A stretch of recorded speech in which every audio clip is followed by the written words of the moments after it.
नीट बघायचं. I am हे आपण काल शिकलो. काय शिकलो? हे चालू वर्तमान काळ आहे. एखादी क्रिया आजच्या काळात म्हणजे टाइममध्ये चालू असेल तर चालू. आता मी काय म्हणतो? मी खेळत होते. मीला काय येणार? आय येणार. ओके. खेळत काय येणार? मधला शब्द बदलायचा. मी खेळत होते.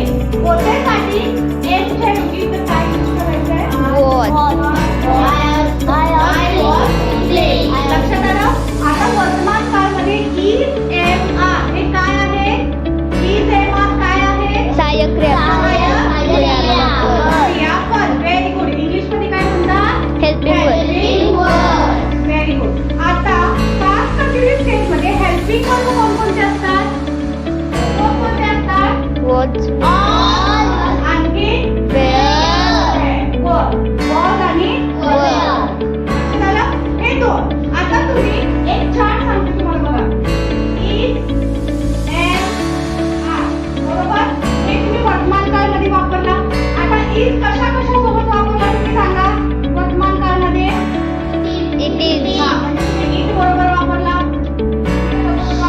शी, she बरोबर वापरला तुम्ही. ही बरोबर वापरला. आणि कुठला प्रकार आहे का त्याच्यामध्ये वापरलं नाही? ओके. एम कशासोबत वापरला? आय.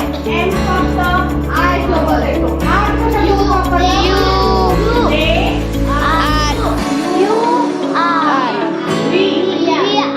बरोबर. Very good. खूप छान समजलं तुम्हाला. ओके. ह्यासोबत तुम्ही वापरला. आता तुम्हाला काय करायचं आहे? पुन्हा तुम्हाला वर्तमान भूतकाळामध्ये तुम्हाला यूज करायचं आहे. कसं करणार बघा. आता ई कुठं आता जेव्हा तुम्हाला ई वापरलाय त्यांच्या सोबत, त्यांच्या सोबतच तुम्हाला काय वापरायचं आहे? ज्या करता, त्याला काय म्हणतो आपण? करता म्हणजे सब्जेक्ट. ज्याच्याबरोबर तुम्ही ई वापरलाय त्याच्यासोबतच तुम्ही भूतकाळामध्ये काय वापरायचं आहे? वापरायचं आहे. म्हणजे was, she was, he was. Okay. त्याच्याबरोबर एम वापरलाय त्याच्यासोबत सुद्धा तुम्ही काय वापरायचं आहे? I was. मग तुम्ही आर कशासोबत वापरलाय? यू, वी, त्याच्यासोबत काय वापरणार तुम्ही? वर, ज्याच्याबरोबर तुम्ही आर वापरलाय त्याच्या जागी तुम्ही भूतकाळामध्ये वर वापरायचं आहे. लक्षात आलं? ते फक्त तसं नाही लक्षात करायचं आहे बघा. हे इथं आर आहे, इथं सुद्धा आरीचा शब्द आला पाहिजे भूतकाळामध्ये. कळलं सगळ्यांना? हो. आता आपण एक एक्झाम्पल बघूया. इथं प्रेझेंट टेन्स मध्ये तुम्ही त्याचं पास्ट करायचं. Okay. She is dancing. she was dancing, She was dancing. Very good. She was dancing.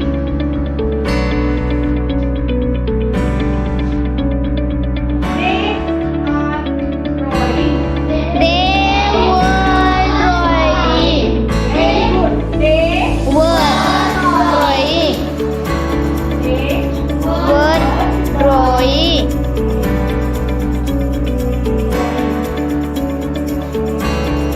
I am reading.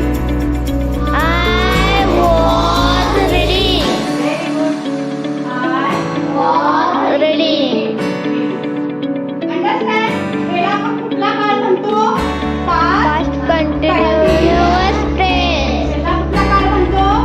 present continuous tense. Okay. आता इथं काही कार्ड्स आहेत. तुम्हाला पास्ट कंटिन्यूअस टेन्सचं वाक्य तयार करायचं आहे. ओके. ठीक आहे.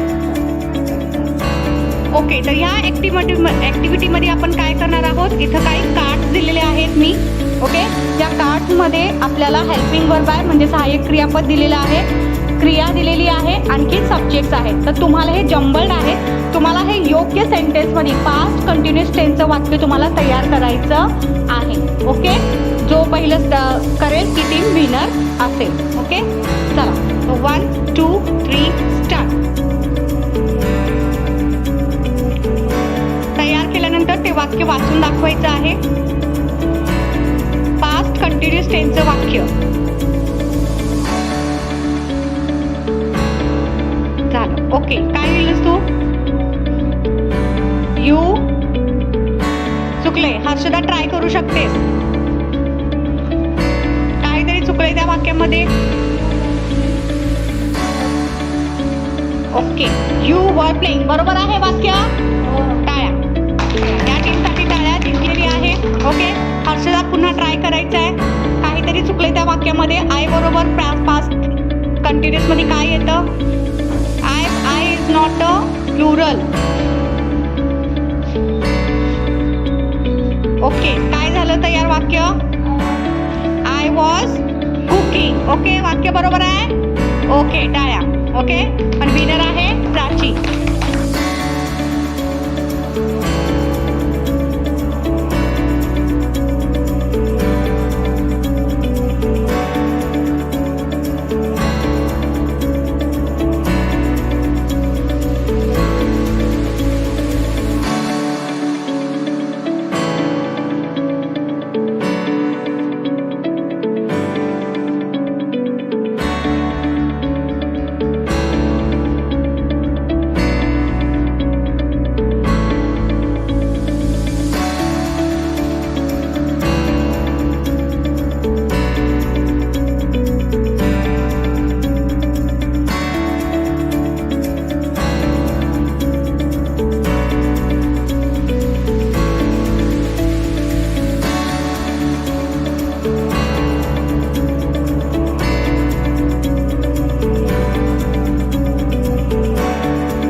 ओके, एकदा आपण रिवाइज करूया.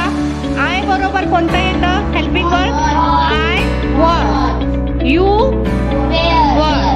दे वी वर. वी हा. शी ही आणि इट वॉज. लक्षात आलं? तर हे हेल्पिंग वर्ब यायला पाहिजे आणि